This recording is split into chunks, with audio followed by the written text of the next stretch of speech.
everyone. Welcome into Drums by Liz.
What are we doing here today?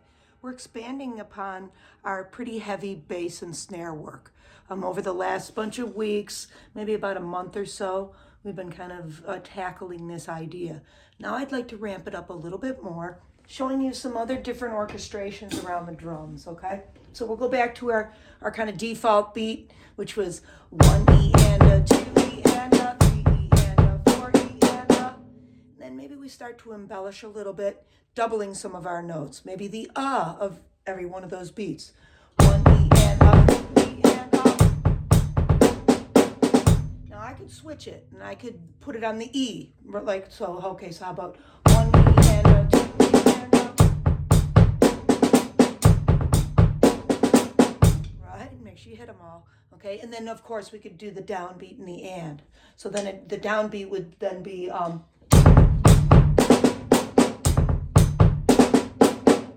the beat.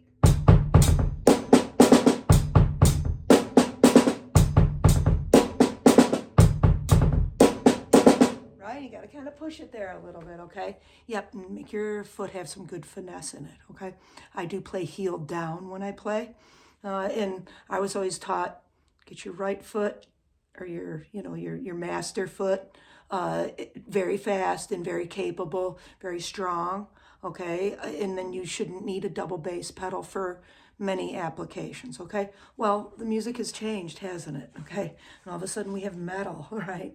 All kinds of different forms of metal drumming, okay? And I have many students that really want to learn this stuff, okay? So it helps me. It keeps me active with the new genres that everybody's taking to, okay?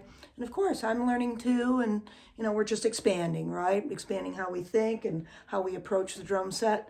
But again, yes, you can play double bass stuff all day long, but try to not have it only be about speed, endurance, and repetition. Put some tastiness into it, right? Remember your other chops, all your rudimental work and that type of thing, and then float your nice double bass work into every other aspect that you play. It's usually, works out very well, okay? Okay, so now I was embellishing a little bit more, okay? After you learn how to double all those little extra notes within the 16ths, let's do something different on beat 4 as 4E, a 4, and a. It's kind of nice because then you can trail the notes like 2 at a time kind of thing, going like 4E, a 4, and a when we're taking it up to the ride cymbal, okay? So I might as well do that one first. So 1E and a 2E and a 3E and a 4E, a 4, and a 4. If you notice too, it's 4E, 4E, a 4. So that next note when you're hitting, is it on the second note there that you're coming to on the midtone? So 4E, a 4, and a.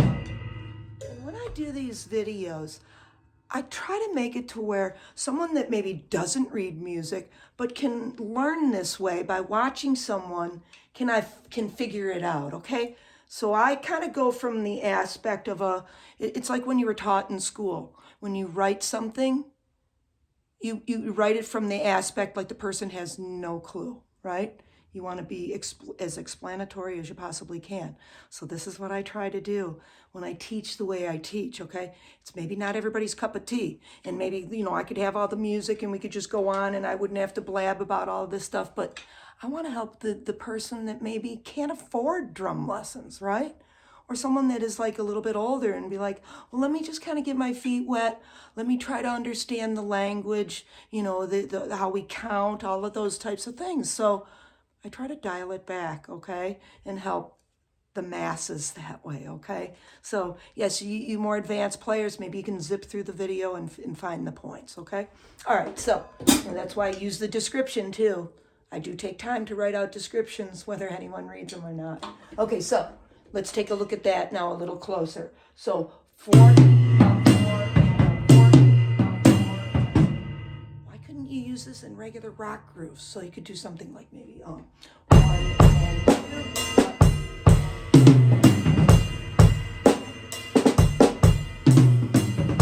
Now you got to remember, we're doubling that up, right? So that's why that's so quick there. We're going to 30-second notes. 4E and a 4E and a 4E, a 4 and a 4E and a 4E and a, right? We have to be kind of quick with our timing. So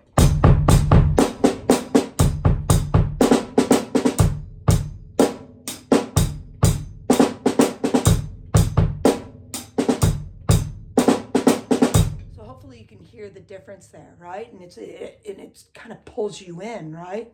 It's like, oh, wait a minute, what happened on beat 4 there? There's a lot of busyness going on. And we can pull it off, right? Because we have slight little breaks in there. 4E, 4, and then the and, right? So it's 2, 2, 2. So 4E, 4, and, right? And it's kind of nice because of that, okay? All right, so you have that to work around. Use it in those couple different directions. I was also playing another thing.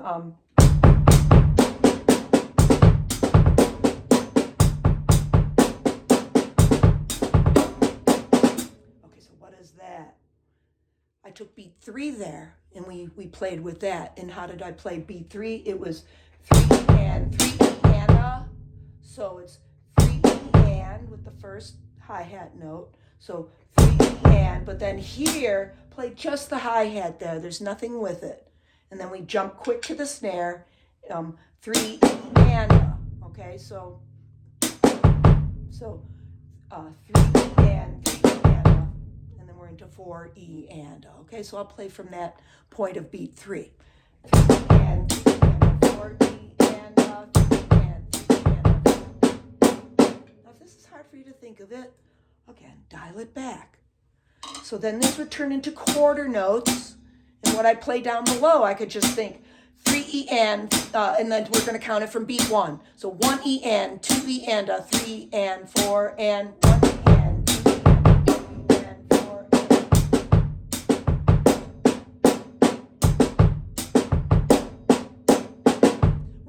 Okay, so, make it simple on yourself.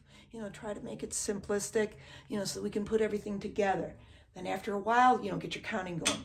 1E and a 2E and a 3E and 3E and a 4E and a. I can't tell you how important it is to just sit and count, right? So rather than watching TV at night or something, doing something mindless, open up your book and just count, right? Now this whole thing, I could be like, invert everything.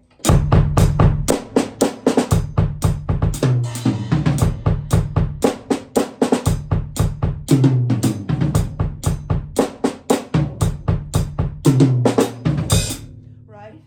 I don't know what went on there. I have my splash cymbals a little close there, okay? So, as you see, we could invert all of this, right? Why couldn't we do stuff like that, right? So,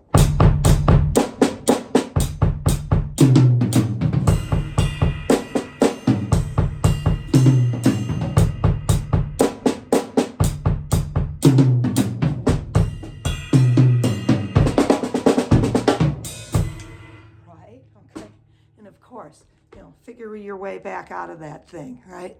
Okay, so you can see where, yes, we can jump. It takes a moment, right? I didn't practice any of this stuff before I started doing this lesson, okay? And this is how my lessons are. They're raw, okay? You get what you get. I don't have much time in life. I want to give back. It's not about me. Look at what I can play and what I can do. No, it's more about giving back, okay? So this is the purpose. This is the calling, however you want to say it, right? You know, I've done a lot of this in life. I've played out, I've gigged a lot, had a lot of different experiences, great experiences musically, okay? And now, you know, for over 45 years, I've been teaching drums, okay? 62, started when I was 15. So that's even, what, 47 years, right? You know? So, if I did the math right, I'm sorry if I messed up on that. But anyways, you know, you can see that, you know, this is what it's about. And I hope I provide something a little different than the average channel that's out there, okay? It's all about, you know, trying to help more people enjoy and love this instrument as much as I do. Okay, everybody, lots of happy drumming. We'll see you soon.